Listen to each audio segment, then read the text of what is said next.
Hello guys, আসসালামু আলাইকুম guys. আজকে আমরা বাড়িতে দুই বোন একা ছিলাম, তাই জন্য আমাদের খুবই ক্ষুধা লেগেছিল। আম্মু আব্বু বলেছিল তাড়াতাড়ি এসে পড়বে, কিন্তু তারা আসতে অনেক লেট করে ফেলবে। আমরা কল করেছিলাম, তাই জন্য ভাবলাম আমরা কি রান্না করব। তাই জন্য আমার বোন বলতেছিল যে চিংড়ি মাছ খাবে, তাই জন্য আমি চিংড়ি মাছ বের করে চিংড়ি মাছ রান্না করছি। দেখতেই পাচ্ছেন আমরা ছোটো মানুষ, আমরা তো ভালো করে রান্নাবাড়ি করতে পারি না।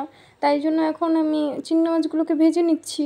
আমার মাথা আসছিল না আমি কিভাবে রান্না করব। আমরা দুই বোন খুবই ছোট, তো তাই জন্য আমরা রান্নাও করতে পারি না। হ্যাঁ, আমরা অনেক ছোট।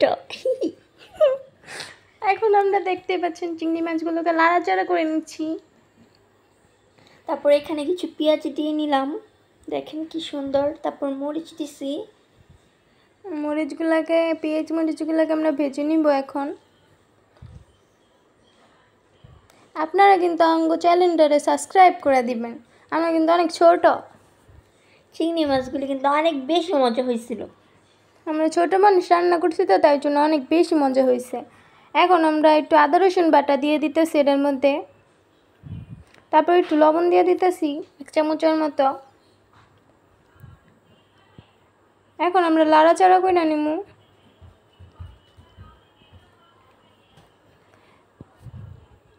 এখন আমি লাড়াচাড়া করে নিতেছিলাম। দেখেন কত সুন্দর লাগতেছে। এখন আমি একটু হলুদ মরিচের ফাঁকি দিয়ে দিতেছিলাম।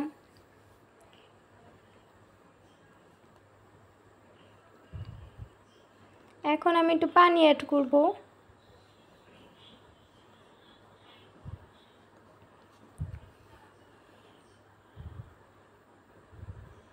এটা কেমনে রান্না করতে আমরা তো জানি না।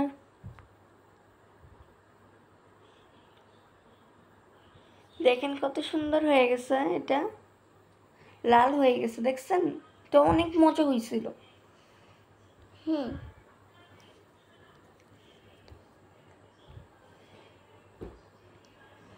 তো এখন নামিয়ে নিব আমরা।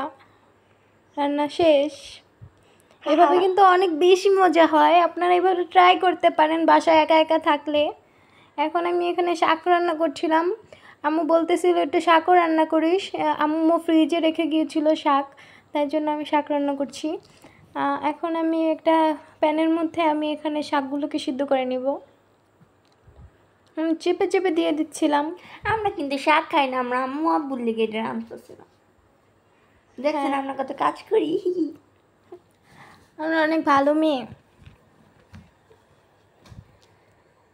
এখন এই জায়গায় লবণ, পেঁয়াজ, পরে মরিচ দিয়ে দিতেছিলাম। এখন আমরা ভালো করে নাড়াচাড়া করে নিচ্ছিলাম।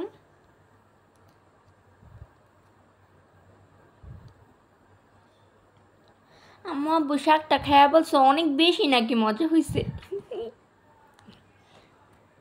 আমরা ছোট মানুষ রান্না করছি তো এই জন্য খারাপ হলো বলে ভালো হয়েছে। এখন আমি নাড়াচাড়া করে নিতেছিলাম। শাকটা কিন্তু সিদ্ধ হলে নামাই নেবেন আপনারা। এরপর একটা ফ্রাই প্যানের মধ্যে আমরা তেল দিয়ে নিছি, তারপর শুকনো মরিচ দিছি। দেখেন আঙ্গ ফ্রাই প্যানটা কেমন। এবার এটার আমরা লাইরে চেটে নিতেছিলাম।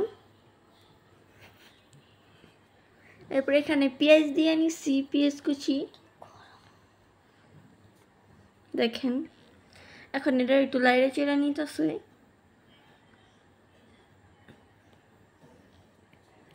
কিন্তু ভালো করে ভাজিয়ে নিব আমরা।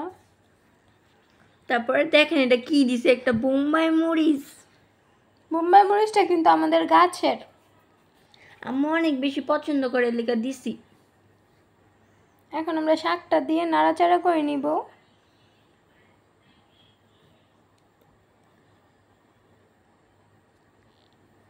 দেখেন এগুলো কিন্তু অনেক মজা হয়েছিল। দেখেন এখানে আমরা সুন্দর করে লাইটা নিতেছি। এখন এটা দেখেন কত সুন্দর। এখন আমরা কিন্তু এর সাথে আমরা এগুলাই